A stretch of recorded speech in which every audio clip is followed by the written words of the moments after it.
Africa 7, la chaîne panafricaine. Bienvenue dans votre émission Enjeu. Enjeu pour ce premier numéro va être exclusivement consacré aux élections locales. Et pour en parler sur ce plateau, je reçois Pathé Mbodj, journaliste sociologue. Bonjour Pathé. Ah bonjour. Serigne Mbacké Ndiaye, ancien ministre et porte-parole du président Wade. Bonjour monsieur le ministre. Bonjour. Et Doudou Sarr, ancien ministre, membre de la direction du nouveau parti des travailleurs, ex-URD FAL. Bonjour, monsieur Doudou Sarr. Bonjour, Amadou. Je commencerai par vous, monsieur Pathé Mbodj, pour un petit peu connaître votre appréciation par rapport à l'organisation techniquement s'entend des élections locales qui viennent de se dérouler ce 29 juin 2014. Vous savez, quand pour une première, à partir de l'acte 3, et de manière générale d'ailleurs, les élections présentent toujours sur le plan technique quelques petites difficultés. On ne peut pas, on a beaucoup prévu, on a beaucoup agi, on a déposé le matériel à temps, on a averti les populations à temps, les gouverneurs, les préfets, les sous-préfets, tout le monde est entré dans la danse. Il n'empêche que le jour des élections, il y a toujours quelques petits détails. Mais ça, je pense, c'est inhérent à la démocratie, c'est la prime à la démocratie. Mais on a constaté, c'est vrai, des couacs et qui étaient prévisibles parce que le ministre de l'Intérieur avait prévenu qu'il ne peut pas éviter donc des confusions. Oui, bah surtout, écoutez, quand vous avez au cours d'une élection 2700 listes, ce ne sont pas des élections, c'est un cirque. C'est un cirque. Et puisqu'on aime le cirque au Sénégal apparemment depuis 2 ou 3 ans, c'est très bien et c'est ce qui a expliqué certaines confusions au niveau de Touba principalement et c'est ce qui a expliqué aussi certaines réclamations sur les... Parce que faire 2700 listes avec les 4 couleurs de l'arc-en-ciel, s'il y en a 7, les 4 couleurs fondamentales, il est évident qu'à un certain moment il va y avoir fusion dans les couleurs et confusion. Et bon, c'est arrivé. Je pense qu'à partir de ce qui s'est fait le 29 juin dernier, le pouvoir va en prendre la graine et, comme a dit le président, essayer d'améliorer un peu notre système électoral. Oui, Serigne Mbacké Ndiaye, que pensez-vous de l'organisation technique de ces élections? Oui, moi je pense que globalement, les élections ont été bien organisées, bien maîtrisées. C'est l'occasion d'ailleurs de rendre hommage, ce n'est pas la première fois que je le dis, de rendre hommage aux préfets, aux sous-préfets, aux gouverneurs qui ont mené un excellent travail à ce niveau-là, aux forces de sécurité également qui ont veillé au grain. Donc de manière générale, les élections se sont bien déroulées. Et d'ailleurs, je dois le dire, je tire mon chapeau aux organisateurs. Parce que comme l'a dit tout à l'heure Pathé, avoir globalement 2700 listes et dans un seul bureau de vote 10, 20, 30 partis, 30 listes, je pense que ça pose un véritable problème et peut-être au cours du débat nous aurons l'occasion d'y revenir et de proposer des solutions parce que de toute façon je trouve de mon point de vue c'est quelque chose d'inacceptable parce que l'argent qui est dépensé c'est l'argent du contribuable sénégalais. Sortir 15, 17, 20 milliards pour organiser des élections de cette nature-là, ça ne me paraît pas normal dans un pays comme le Sénégal. Avoir 20, 30 listes, parce que justement ça ne demande rien. Vous, M. Diouf, un autre veut être candidat à une élection, il dresse sa liste, il dépose, et c'est le contribuable qui paye. Il n'y a pas de caution. Je pense que nous aurons l'occasion de revenir sur ça, parce que de mon point de vue, c'est totalement inacceptable. Ok, nous allons y revenir justement, mais d'abord avoir l'appréciation de M. Doudou Sarr par rapport à l'organisation de ces élections. Oui, je suis d'accord avec ce qui vient d'être dit. Je crois qu'il faut féliciter le ministre de l'Intérieur et ses collaborateurs, au niveau central comme au niveau territorial. Mais une élection, comme vient de le dire Serigne Mbacké Ndiaye, ce ne sont pas seulement les règles, notamment les règles écrites, ce sont aussi les règles non écrites. Une élection, c'est un choix. Vous n'allez pas me dire qu'à Ouakam, où il y avait 16 listes, qu'il y avait 16 propositions différentes. C'est impossible. Vous voulez dire 16 projets de société? Non, ce n'étaient même pas des projets de société communaux. Et moi, je ne demande même pas aux candidats de présenter des projets de société communaux. Mais c'était des propositions similaires, parfois les mêmes phrases, les mêmes mots, le même vocabulaire, parfois même la même syntaxe. Et moi j'ai vu des gens aller voter et revenir sans avoir voté. Parce qu'ils voulaient voter pour un camp et ils ne savaient pas qui représentait exactement le camp pour lequel ils voulaient voter. Alors, et cela, comme on vient de le dire, il faut y mettre fin. Mais il faut y mettre fin par la démocratie, pas par les méthodes censitaires. Parce que j'ai entendu parler de quotient, non. Il y a un critère très simple pour sélectionner, pour diminuer le nombre de candidats et le nombre de listes, c'est le nombre de signatures de parrainage. On connaît la démographie de chaque collectivité locale, on connaît le nombre d'inscrits de chaque collectivité locale, mais vous pouvez dire que 2,5% des inscrits constituent un nombre suffisant pour être candidat. Et là, je vous assure que le nombre de listes est divisé par 3. Du moins, je le pense. Oui, c'est tout. Oui. Patebouch, venons-en maintenant au taux de participation. Les chiffres ne sont pas encore officiels, mais il semblerait qu'il y a une faible participation à ces élections. Et qu'est-ce qui expliquerait cela, selon vous? Il y a deux raisons fondamentales, d'après les études que nous avons menées. La première, c'est qu'on ne maîtrise pas, depuis 50 ans qu'on fait des élections, le bassin électoral sénégalais. On nous parle de 5 millions. Jusqu'à 2000, nous étions à 3 millions. À partir de la première alternance de 2000, nous sommes arrivés à 5 millions. Et chaque fois, on s'est rendu compte depuis 1983 qu'un Sénégalais sur 4 élisait le président de la République. Donc il y a un problème de maîtrise du fichier électoral qui se pose et apparemment l'administration a des difficultés à ce niveau. La seconde raison, c'est un rejet des politiques de manière générale, mais surtout aussi du pouvoir. Parce que la première forte abstention de juillet 2012 devait attirer l'attention.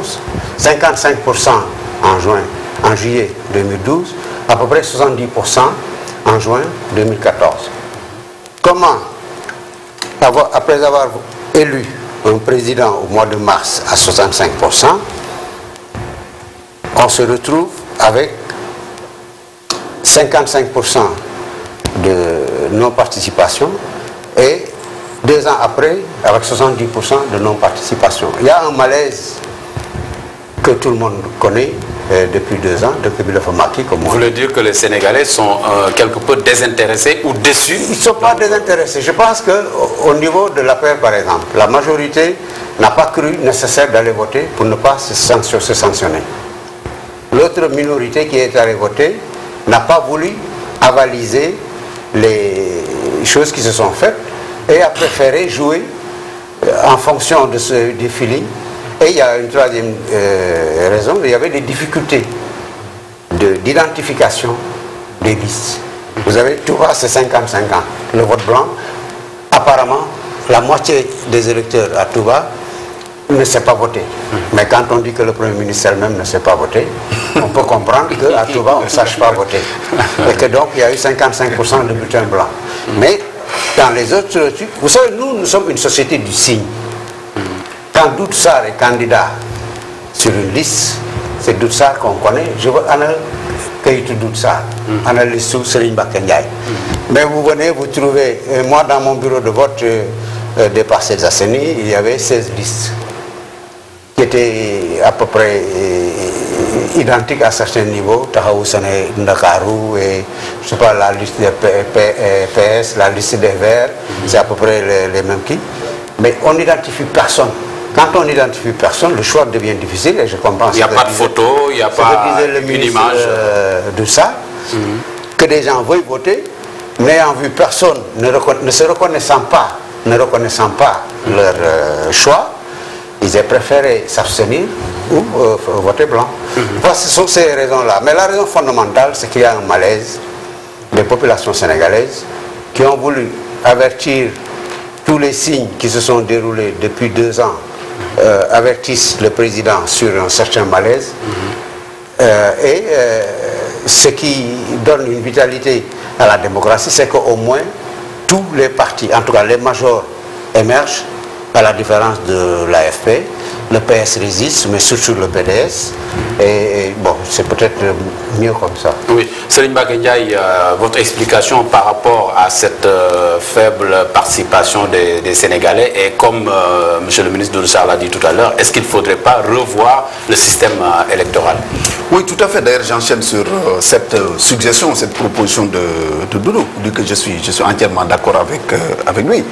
Il faudrait non seulement régler la question des candidatures de cette manière, mais permettre également les candidatures indépendantes. Je pense que dans une démocratie, on ne peut pas admettre un candidat indépendant à la présidence de la République et le refuser pour une élection locale. Surtout que, je ne vous coupe pas, M. le Président de la République a dit que ces élections étaient des élections citoyennes. Il fallait aller jusqu'au bout de la logique. C'est vrai qu'il l'a dit tardivement, mais il l'a quand même dit, parce qu'au début, ils en faisaient une élection de parti, mais quand ils ont senti que peut-être le vent ne tournerait pas en faveur de la majorité, bon, ils ont tout de suite dévié pour dire que c'est des élections citoyennes. Effectivement, c'est des élections citoyennes. Il faudrait véritablement que la question soit réglée à ce niveau-là. Et ce n'est pas seulement pour les élections locales, mais également pour les législatives. Vous me permettez d'en parler très rapidement. Parce que moi, je considère que notre code électoral mérite d'être revu. Il faut enlever du code électoral le passage qui dit tout parti ou coalition de partis. Il faudrait que tous les partis aient l'obligation d'aller à des élections. Ne pas se réfugier dans des coalitions. Mais justement, il y a des partis qui existent depuis 20 ans, depuis 30 ans, qui n'ont jamais été à une élection. Et ce sont justement ces partis-là qui créent des problèmes dans ce pays-là. Il faudrait que tous les partis aillent à des élections. Ensuite, au lendemain, et là, il appartient au ministre de l'Intérieur d'organiser une discussion avec les partis politiques. Qu'on dise, bon, au Sénégal, parce que 245 partis dans un pays comme le Sénégal, ça n'a pas de sens. Que la classe politique se retrouve avec le ministère de l'Intérieur. Après une discussion, nous dirons, bon, il nous faut 10 partis au Sénégal, il nous faut 5 partis, je n'en sais rien du tout. Et après les élections qui suivent, les premiers partis, les 10 premiers 5 partis selon le chiffre qui sera arrêté, seront pris en charge, financés par l'État du Sénégal. Je pense qu'il faut qu'on règle cette question-là, sinon nous risquons de continuer vraiment dans une situation très difficile. Maintenant, pour le taux de participation, moi j'attends de voir les résultats officiels et définitifs pour me prononcer de manière beaucoup plus claire sur le taux de participation. Parce que on ne peut jamais comparer une élection locale à une élection présidentielle, par exemple. L'engouement, vous voyez, avec les médias, la campagne électorale, tout ça, c'est pas la même chose. Mais il faut reconnaître qu'effectivement, pour cette élection, et Pathé a raison. Au niveau du pouvoir, il y a ceux qui avaient fortement soutenu Macky Sall en 2012, qui sont déçus aujourd'hui. Ne voulant pas voter contre lui, peut-être, ils ont baissé les bras, ils sont restés chez lui, chez eux. Mais il y a d'autres également qui, sachant de toute façon que quelle que soit la situation, le pays est dans une situation très difficile, ils ont baissé les bras, ou en tout cas ils ont voté contre, ce qui explique aujourd'hui la défaite. C'est comme ça qu'il faut le dire. La défaite de l'APR et de ses alliés à l'occasion de ces élections-là. Parce que quel que soit ce qu'on pourrait nous dire, le schéma de 2009 est là. On ne peut pas perdre Dakar, perdre Thiès, perdre Diourbel, perdre Saint-Louis, perdre d'autres grandes villes du pays, et ainsi de suite, et dire que politiquement on est fort. Non, le pouvoir a été affaibli. Il faut qu'il l'accepte. Et je pense que le grand gagnant, le grand vainqueur de cette élection-là, s'il a une lecture courageuse et lucide, c'est le président de la République, qui doit savoir qu'il a pris jusqu'à présent la mauvaise pente et qu'il a le temps maintenant de se ressaisir avant qu'il ne soit trop tard. Donc de ce point de vue, j'espère qu'il aura en tout cas le courage de prendre ses responsabilités. Parce qu'effectivement, ces élections locales ont été présentées comme étant un référendum. Et même avant les élections, tout le monde est témoin, partout dans les rues, les gens vous disaient, nous sommes fatigués, nous attendons les élections locales. Donc pour les Sénégalais, c'est un référendum. Le pouvoir a été sanctionné, le pouvoir est mis en minorité, et il faut qu'il accepte de tirer les conséquences de ces élections. Oui, Serigne Mbacké, si vous permettez, on reviendra sur les conséquences donc, de ces élections locales, mais je veux qu'on reste d'abord sur la question des listes, cette pléthore de listes. On a eu décompté 2700 listes. Est-ce que ce n'est pas la conséquence de l'acte 3 de la décentralisation? Je veux dire, l'érection du département en collectivité locale, la communalisation universelle, le renforcement peut-être des ressources prévues pour ces collectivités locales qui a aiguisé les appétits des uns et des autres pour aller à ces élections locales en masse. Oui, même le fait d'avoir aiguisé les appétits n'a pas empêché qu'un nombre plus important que d'habitude de Sénégalaises et de Sénégalais refusent d'aller voter. Et lorsqu'une abstention persiste, moi je compare 2014 et 2009, ainsi que 2002 d'ailleurs.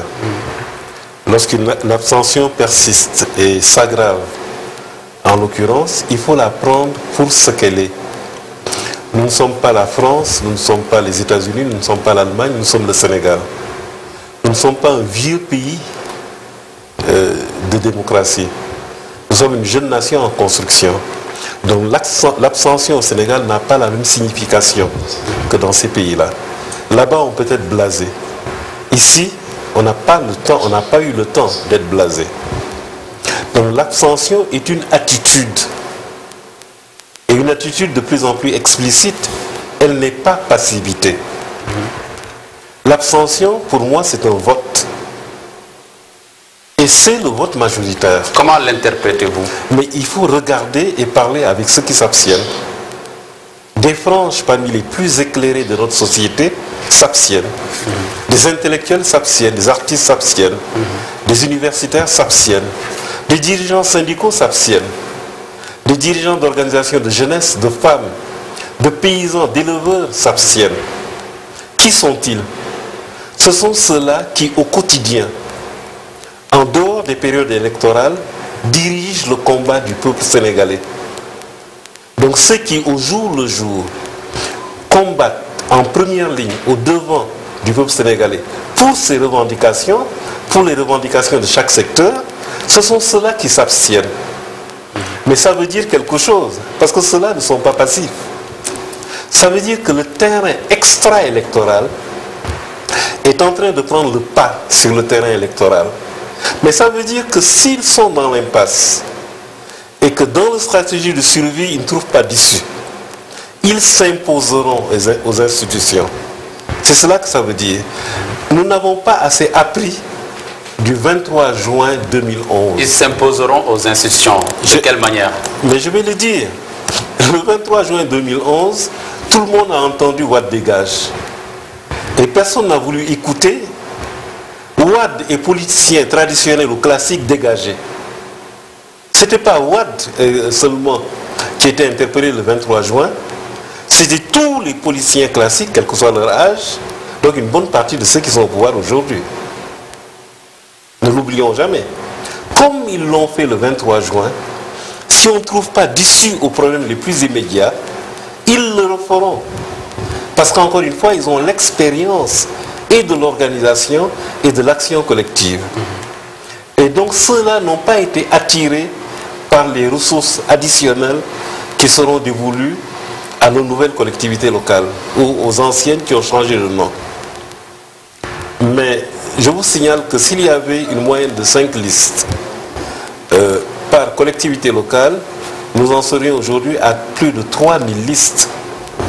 Cela veut dire que c'est dans les collectivités locales considérées comme étant les plus juteuses que les gens se sont présentés et qu'il y a eu inflation de listes. Alors ça c'est très grave parce que si vous voyez la moyenne des entreprises sénégalaises, je parle des entreprises privées, la médiane, pas la moyenne, elles n'atteignent pas 100 millions de chiffre d'affaires annuel. Mais pour gérer une nouvelle collectivité locale, il faut entre 6 000 et 7 000 cadres. Parce que même les collectivités que vous ne prenez pas, qui ne sont pas prises au sérieux aujourd'hui, mais notre pays est dans une situation telle qu'il faut faire un plan sur une génération. Mais pour piloter un plan sur une génération, il faut le pouvoir. Mais nous n'avons pas le personnel. C'est pourquoi M23, les gens étaient réticents. Nous n'avons pas appelé au report des élections, mais nous posions une série d'interrogations pour que les élections ne se tiennent pas ou se tiennent alors dans les conditions souhaitées. On nous a fait beaucoup de procès d'intention. On a pensé parce qu'un consensus est décrété par les protagonistes. Il n'est pas décrété par l'une des parties. Moi, je ne veux pas discuter avec vous et dire, bon, maintenant c'est le consensus. Non. S'il y a consensus, c'est que vous et moi, ou nous quatre, nous avons convenu qu'il y a consensus. Bien sûr. Mais moi, je ne peux pas dire, on a assez discuté, donc maintenant il y a consensus. Donc c'est tous les concernés qui établissent le consensus, qui dit oui, maintenant, arrêtons les discussions, négocions, faisons consensus. Mais ce n'est pas l'une des parties. Et c'est la faiblesse, c'est l'une des faiblesses des élections locales qui viennent de se tenir. Selon vous, il n'y a pas eu consensus pour la tenue donc, de ces élections. Maintenant, analysons un peu les résultats, Patembouch. L'effet Wade, d'abord au PDS. Hein. L'effet Wade n'a pas pris. Est-ce que c'est parce que Wade ne fait plus recette? Non, l'effet Wade n'a pas pris, je pense qu'elle est vite en besogne. L'effet Wade a pris comme en juillet. Moi, je suis très étonné de voir la résistance du PDS qui s'est placé par la force des choses, à défaut d'être premier, deuxième. Partout, à Pékin, à Guédiawaye, à Saint-Louis, principalement, et à Dakar, et même dans certaines localités de Dakar, le PDS a beaucoup résisté, surtout à Guédiawaye. Aujourd'hui, peut-être au moment où passera cette émission, les résultats seront connus. Le PDS a certains baragaïs dans la périphérie, Baraya à Saint-Louis, je pense que ça c'est des références solides. Par contre, l'analyse qu'il faut faire, c'est de faire comprendre à Wade que si nous sommes d'accord avec cet effet, et si nous sommes d'accord avec vous pour vous soutenir et soutenir votre formation, nous le faisons délibérément et pas pour vous. C'est ce qui fait que lui, il a pu être battu dans son propre bureau, alors que le PDS apparaît partout comme une alternative crédible face au pouvoir.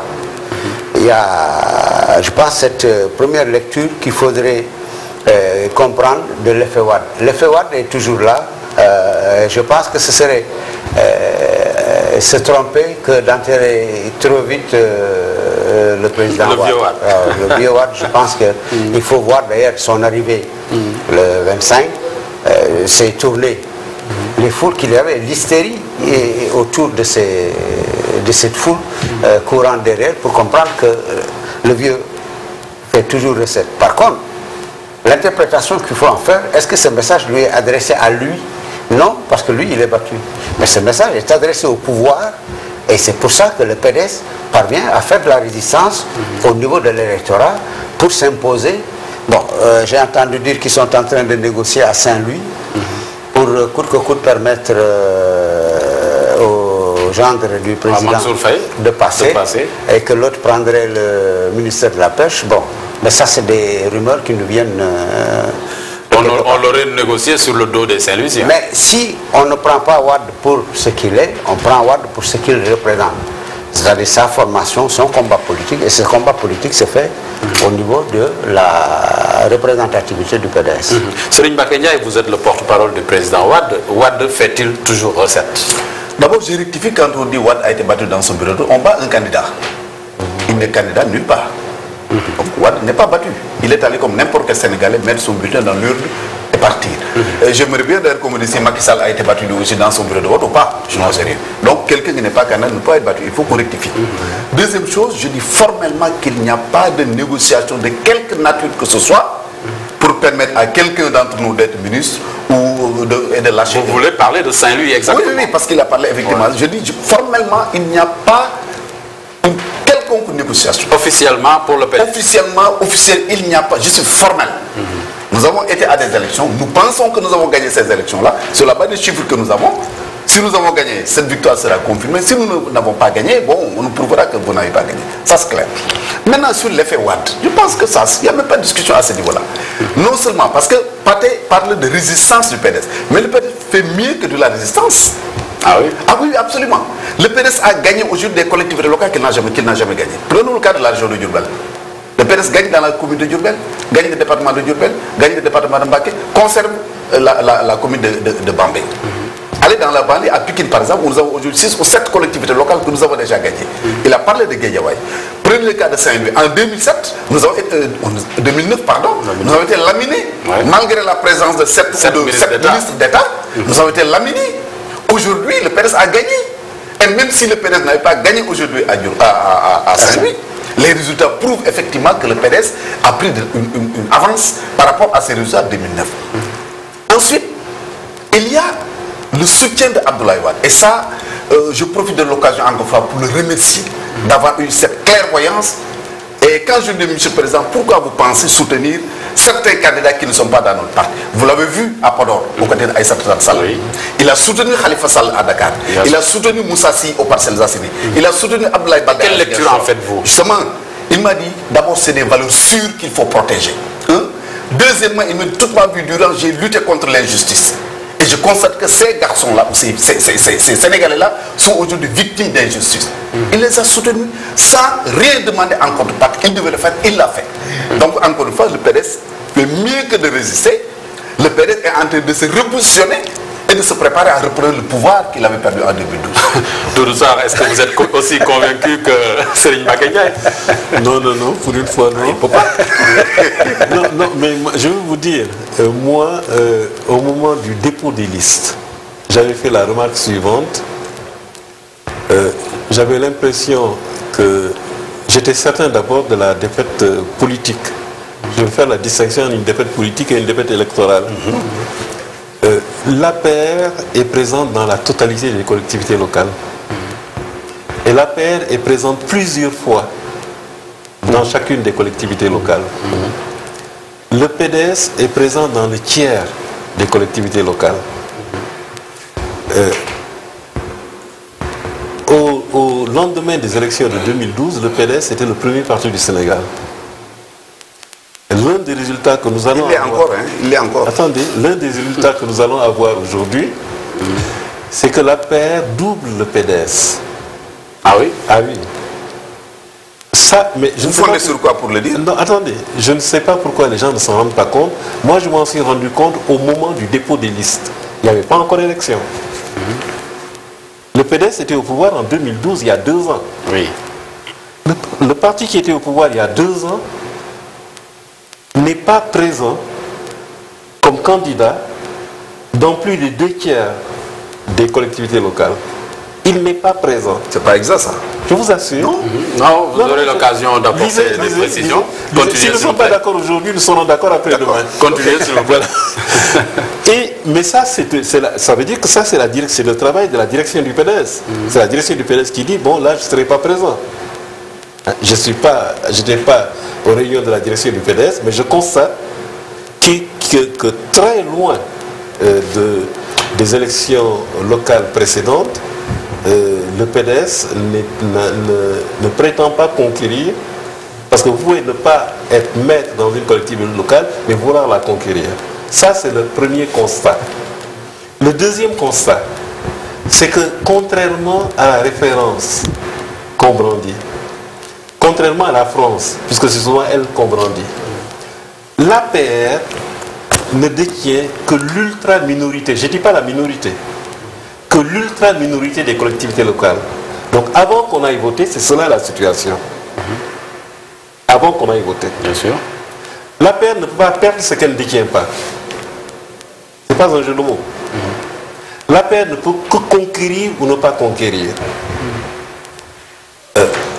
Pour moi, le suffrage universel, c'est important. Comptons les voix et nous nous rendrons compte que si l'élection présidentielle avait lieu aujourd'hui, mais le président actuel serait élu au premier tour. Ah oui? Ah oui, mais comptons. Comptons.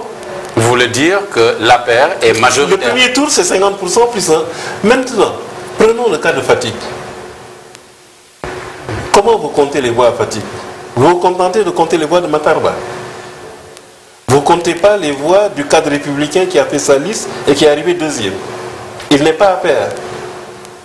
Vous ne comptez pas le nombre de voix récoltées par les 2 autres listes qui se réclament explicitement du président de la République.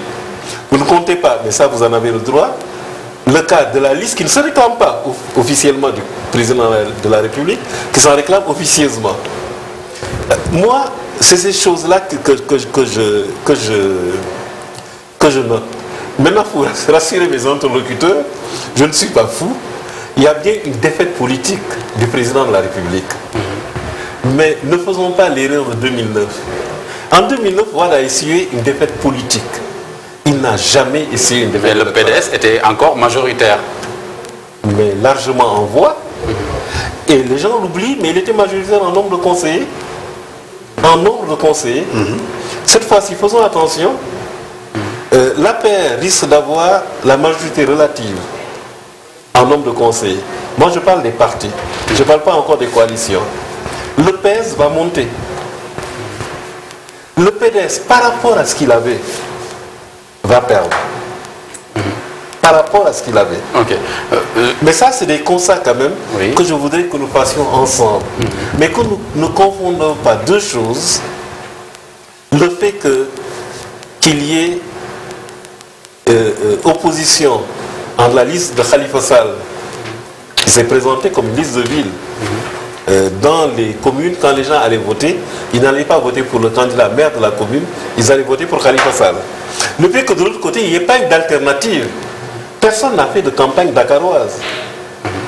Le Premier ministre n'a pas fait une campagne de dakaroise. Elle s'est limitée à Grand Yoff. Elle s'est limitée à Grand Yoff. C'est vrai. Alors, il y a eu... Comment lire ça? Est-ce que vous lisez ça comme le dernier acte de l'éclatement de Benno Bokk Yakaar? Moi qui vous parle, je ne suis pas militant de Benno Bokk Yakaar. Est-ce que vous lisez ça comme des primaires à l'intérieur de Benno Bokk Yakaar? Est-ce qu'il n'y a pas une victoire électorale cette fois-ci de Benno Bokk Yakaar? Est-ce que Benno Bokk Yakaar, toutes composantes confondues, n'a pas remporté la majorité des communes? Ce qui ne cache pas la défaite politique présidentielle. Mais n'allons pas jusqu'à inverser la réalité. Oui. Benno Bokk Yakaar a gagné électoralement. Oui, d'où ça, on a compris donc votre position. Je permettrai donc tout simplement à Serigne Mbacké Ndiaye donc d'apporter une petite réponse par rapport à cette question concernant le PDS qui aurait perdu du terrain. Alors, je voudrais d'ailleurs avant ça que Doudou me dise, parce qu'il dit au moment du dépôt des listes, ce que vous avez bien dit. Où? Dépôt des listes où? Au ministère de l'Intérieur. Oui. Mais les listes ne sont pas déposées au ministère de l'Intérieur. Non, le dépôt des listes de candidature. Oui, où? On est avant les élections. On les a déposées où? On les a déposées dans les préfectures. Alors, pourquoi vous me dites au moment du dépôt? Vous n'étiez pas là, mon cher ami. Si c'était au ministère de l'Intérieur, vous aurez pu dire, j'étais là au ministère de l'Intérieur, où mon représentant m'a dit, écoutez, où mon représentant m'a dit, au moment du dépôt des listes, il y avait tant de listes. Les listes étaient déposées au niveau des sous-préfectures, à Fongolemi, à Médéorofola, à ceci, cela. Vous n'étiez pas là-bas. Tout à fait. Écoutez, pour savoir que le PDS a déposé tant de listes.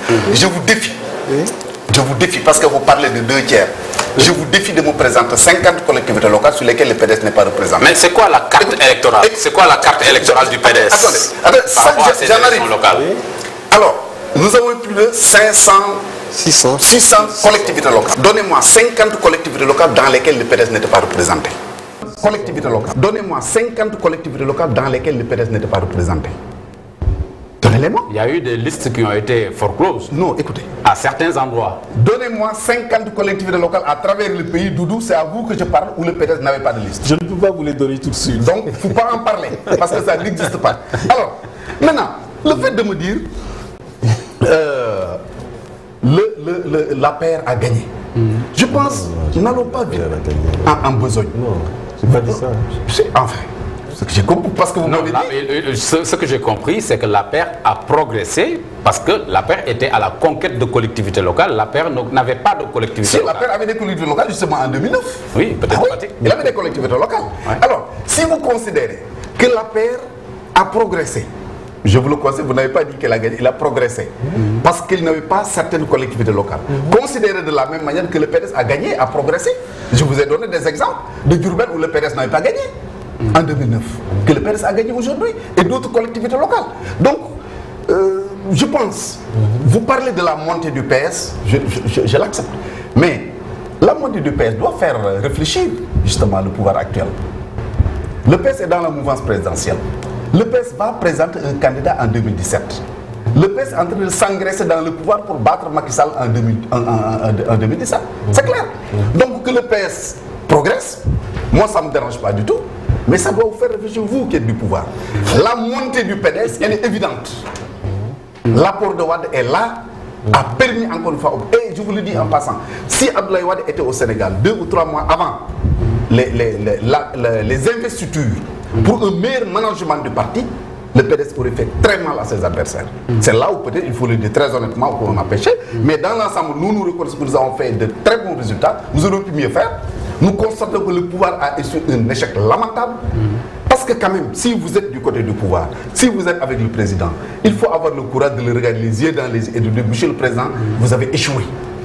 Il faut redresser la barre et voilà comment il faut le faire. Si vous ne le faites pas, 2017 c'est dans 2 jours et malheureusement, vous verrez ce que vous verrez. Pathé Mbodj, s'agit-il d'une défaite politique de la paire, du président Macky Sall, ou d'une défaite électorale? Disons, il faut concilier les deux. C'est-à-dire concilier les deux, c'est concilier Doudou Sarr et Serigne Mbacké. Doudou Sarr nous dit, c'est la discussion qu'on a eue avant l'enregistrement, que les libéraux sont majoritaires ici, ils sont 70%.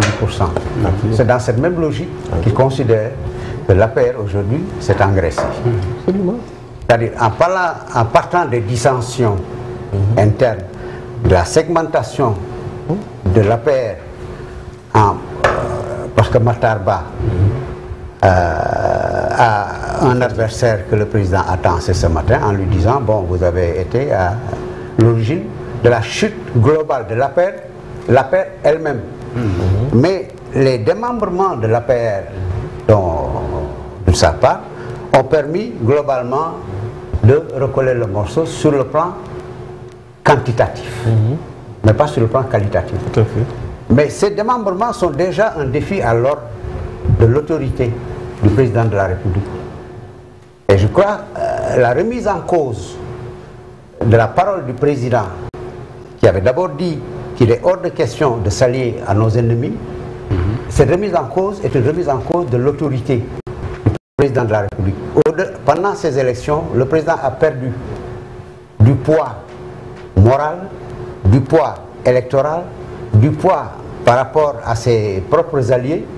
Et quand on a essayé d'analyser l'abstention comme une forme polie, de ne pas contrarier le pouvoir, c'était une forme polie. Tout à fait. L'autre forme a été cette dissension, cette segmentation de l'APR en sous-segments qui ont contesté la parole du président et qui ont affaibli sur le plan politique le poids du président de la République. Aujourd'hui, Macky Sall a un problème de crédibilité. Il n'a pas un problème de légitimité. Il a un problème de légitimation de son pouvoir. Si on veut aller dans l'intellectualisme tel que vous voulez nous y inviter, là, je pense que c'est comme ça qu'il faudrait poser le problème. Oui, mais d'où ça, on a l'impression que Benno Bokk Yakaar était dans plusieurs localités face à elle-même. Voilà. Donc Benno Bokk Yakaar était face à elle-même et il y avait une sorte de boulimie de la part de l'APR en voulant s'accaparer donc de certaines localités, par exemple se présenter face à ses alliés de Benno Bokk Yakaar. Encore une fois, moi je ne suis pas membre de l'APR. Oui, non, mais on sollicite votre point de vue. D'accord. Non, mais mon point de vue part des faits. Moi, avant de penser, je regarde les faits. C'est pas neutre pour un parti qui n'était pas présent dans la majorité des collectivités locales, je répète, qui était présent dans l'ultra-minorité, ça, personne ne peut le contester. C'est pas neutre que ce parti-là se présente dans la totalité, et je répète plusieurs fois, ça c'est pas contestable. Il y a eu de doubles primaires, il y a eu 3 élections. Il y a eu les élections telles que nous en parlons. Il y a eu une primaire au sein des primaires, au sein de Benno Bokk Yakaar. Parce qu'aucun des responsables de Benno Bokk Yakaar ne dit que Benno Bokk Yakaar c'est terminé. Il y a eu des primaires au sein de l'APR. Et quasiment partout. Lorsque nous regardons les résultats, nous pouvons nous contenter de dire, tiens, ils n'ont pas gagné. Et nous pouvons, surtout en prévision de la présidentielle de 2017, compter les voix qui sont portées sur les candidats se réclamant explicitement des uns et des autres. Mais ce qui est grave, c'est que des candidats, membres de Benno Bokk Yakaar, officiellement, ont battu l'APR. Des listes de l'APR. Mais mais on oublie de dire qu'il y a des membres de l'APR, tête de liste Benno Bokk Yakaar, qui ont battu les listes APR. Ce n'est pas Benno Bokk Yakaar hors APR. Moi, contrairement à ce que Serigne Mbacké dit, je regarde tout. Bon, Mais malheureusement, je ne peux pas te présenter à cette heure-ci, à cette seconde-ci, 50 collectivités locales où le PDS ne s'est pas présenté. Je te le promets. L'année prochaine. Je te le promets. Je te le promets. Alors, pour l'autorité du président de la République, moi je pense que c'est là que nous nous trompons. L'APR ne ressemblera jamais à l'UPS de Senghor, au Parti socialiste d'Abdou Diouf, au PDS d'Abdoulaye Wade. Abdoulaye Wade est le dernier président de ce type. Il n'y aura plus de président comme Senghor, Diouf, Abdoulaye Wade. Lorsque vous avez une présidentielle, les gens n'attendront plus jamais la fin du mandat.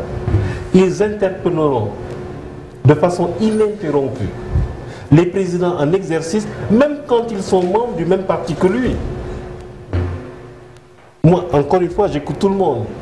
Les militants de la paix ne critiquent pas moins le président que les militants des autres partis. Mais c'est ça les nouvelles conditions de la gouvernance. Le peuple n'élira plus jamais quelqu'un, puis après rentrera chez lui et attendra la fin du mandat, ça c'est terminé. Chaque mesure, aussi légitime qu'elle soit, sera questionnée. Mais cela est une bonne chose. Ce n'est pas une perte d'autorité. Le fait que dans des collectivités, j'entends dire maintenant on sait qui est qui, mais si vous désignez un leader, les autres vont partir. Troisième chose, moi je lis les camps tels qu'ils sont. Pas tels qu'on les présente dans les médias ou entre observateurs, non. Les gens se délimitent librement. Quand quelqu'un me dit qu'il est libéral, même si je ne le considère pas comme libéral, je dis tiens, il me dit qu'il est libéral. Les gens de la paix me disent à tort, je le pense, qu'ils sont des libéraux.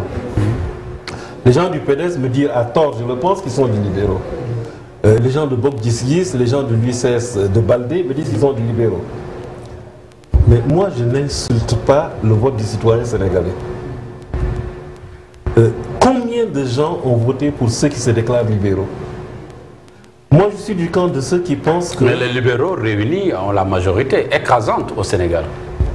Ah, il y a une loi écrite ou non écrite qui vous dit que ils ne s'entendront jamais pour désigner un candidat. Faites l'addition. Oui. Faites l'addition. Mais on est un peu pris par le temps. Non, nous disons la même chose. Oui, d'accord. Oui. Okay. Nous disons la même chose. Oui, mais je vais au-delà. Oui. Il n'y a aucune loi écrite ou non écrite que l'intérêt de s'asseoir et de désigner un candidat. Bien sûr. Bien sûr. Je veux qu'on parle maintenant maintenant des conséquences politiques. On a parlé, il y a donc Bamba Dièye qui a démissionné. Il y a comment dirais-je, Moustapha Cissé Lo. Moustapha Cissé Lo qui a rendu le tablier par rapport à ses responsabilités au sein de l'APR. Et aujourd'hui, on parle de la démission de Mimi Touré. Pathé Mbodj. Je pense que Doudou nous renvoie à nos humanités, pas gréco-latines mais françaises. Moi je vous renvoie aux européennes et à Héro. Je pense que l'élégance républicaine voudrait que Mimi s'en aille. Cheikh Bamba était déjà à l'étroit. Bon, on a évoqué un remaniement avant où il partirait. Il a tenu, je pense, un bon républicain jusqu'aux élections. Mais Cheikh Bamba Dièye a critiqué, parce que non moins simplement donc, ces élections locales, son résultat par rapport aux élections locales, il a émis d'autres raisons qui l'ont permis donc, de prendre cette décision. El Pistolero a fait la même chose, son départ aussi. Parce qu'il a critiqué le gouvernement, il a dit que les raisons pour lesquelles il a combattu Wade, aujourd'hui, il voit la même chose. C'est-à-dire cette restriction des libertés, c'est ça que Bamba Dièye a dit. Non, Bamba Dièye a le tort, comme Fou Malade, comme d'autres, d'être dans un coin où il y a un parent du président. Ah ouais. Ça s'est senti pendant la campagne, ça s'est senti avant les investitures, c'est comme ABC. Et il s'est senti à l'étroit au sein du gouvernement. Mais en bon républicain, il a tenu le cap. Au lendemain des élections battues, il démissionne en bon républicain. Doudou Sarr, encore une fois, nous renvoie à Héro. Je vous renvoie aux européennes françaises, au lendemain des européennes françaises. C'est aussi simple que ça. Je pense que ce n'est pas seulement pour le gouvernement. Je pense que le gouvernement va se disloquer, il est en train de se disloquer. Je pense qu'au prochain Conseil des ministres, le gouvernement va présenter sa démission. Ça, c'est la moindre des choses. Quand on ne peut pas... Bon, on dit que Wade a été battu dans son bureau parce qu'il n'était pas candidat. C'est-à-dire qu'il n'a pas remporté la majorité dans le bureau où il a voté. Il n'était pas le seul. Les ministres... il y a beaucoup de ministres d'État, beaucoup de ministres... Quand on ne peut pas grainer 2 pelés et un tondu pour gagner un bureau de vote, je pense qu'on ne peut pas parler au nom d'une nation. On doit se démettre. Serigne Mbacké Ndiaye. Oui, moi je pense que Mimi Touré ne devrait même pas, Madame le Premier ministre, ne devrait même pas attendre d'être... démissionné. Elle devait démissionner. Vous savez, quand on est avec quelqu'un, on doit le mettre à l'aise. Avant même ces élections, nous avons tous constaté que depuis 2012, jusqu'au moment où nous parlons, il y a, on a l'impression que ce gouvernement n'a qu'une seule préoccupation, un seul projet, un seul programme, c'est la traque des biens mal acquis. Et j'ai écouté avec beaucoup de plaisir ma sœur, comment s'appelle encore, Karlenen, pendant la campagne électorale, parlant justement de Karim Wade, dire mais écoutez, s'il a fait des choses, qu'on nous le montre et qu'il soit condamné. S'il n'a rien fait, qu'on le libère. Un pays ne peut pas vivre uniquement en parlant de traque des biens mal acquis. Ça a été le cheval de bataille de Mimi Touré. Elle a échoué lamentablement sur ce plan. Sur le plan économique, c'est un marasme total qui est dans ce pays-là. Sur le plan social, le pays est au bord de l'explosion. Elle, en tant que premier, elle doit en tirer les conséquences. Avant même cette élection-là. Maintenant, cette élection est venue régler le problème. Lui montrer que véritablement, Doudou a raison de dire tout à l'heure que personne n'a battu campagne au niveau de Dakar en dehors de Khalifa. Je me demande si Mimi avait battu campagne au niveau de Dakar, c'est que ça allait donner des résultats beaucoup plus catastrophiques. Elle nous parlait d'accélérer la cadence, alors qu'elle accélère la décadence. Donc il faudrait tout simplement qu'elle rende le tablier ou que le président prenne la responsabilité de la démettre. Au moins le gouvernement va souffler. On a vu plusieurs, même en sport, quelquefois quand il a de mauvais résultats, même si l'entraîneur est bon, on l'enlève pour permettre au moins aux joueurs de souffler un peu. Il faut qu'elle quitte ce gouvernement. Il faut que ce gouvernement disparaisse. Il faut que le président, je l'avais dit tout à l'heure, ait une lecture courageuse et lucide du vote des Sénégalais avant qu'il ne soit trop tard. Sinon, malheureusement, il ne pourra pas redresser la barre. Nous sommes à la fin de cette émission, Doudou Sarr, sur le cas Mimi Touré. Mais moi, je suis un républicain, ça veut dire beaucoup de choses. Hein. Oui. Ça ne veut pas dire ce que vous dites. Qu'est-ce que vous dites ça ne nous a pas empêché d'analyser les élections. Hein. C'est vrai. Dans les pays dont vous parlez... Les républicains partisans. Oui. Dans les pays dont... Moi, je suis toujours partisan. C'est pas interdit. Allez-y. Dans les pays dont vous parlez, le Premier ministre, on lui cherche une circonscription. Apparemment, vous l'avez oublié. Le Premier ministre, on le parachute. Le Premier ministre, on l'envoie là où il est sûr de vaincre. Elle l'a refusé. Elle a gagné en voix ce qu'elle n'avait pas en voix au début de l'élection. Les attaques dont elle a été l'objet l'ont construit. Lui ont construit une base nationale. Oui, mais c'est quoi la conséquence politique? Mais encore une fois, moi je vous dis, moi je suis républicain, je ne demande pas la démission. D'accord, on a compris. Je ne demande pas la démission. Vous ne demandez pas la démission de Mimi Touré. Merci, monsieur le ministre Doudou Sarr, on a compris votre position. Chers téléspectateurs, à vous également, merci d'avoir suivi ce premier numéro de Enjeu. Enjeu était exclusivement donc consacré aux élections locales qui se sont déroulées ce 29 juin 2014. Et pour en parler, nous avions sur ce plateau monsieur Doudou Sarr, justement, qui est ancien ministre, qui est membre de la direction du nouveau parti des travailleurs ex-URD-FAL. Nous avions aussi Pathé Mbodj, qui est journaliste, sociologue, analyste politique. Et nous avons aussi donc Serigne Mbacké Ndiaye, ancien ministre et porte-parole du président Abdoulaye Wade. C'est la fin de ce numéro de Enjeu. Nous vous donnons rendez-vous dans 15 jours pour un autre numéro. Merci et restez connectés sur la chaîne africaine, la chaîne panafricaine Africa 7. Au revoir.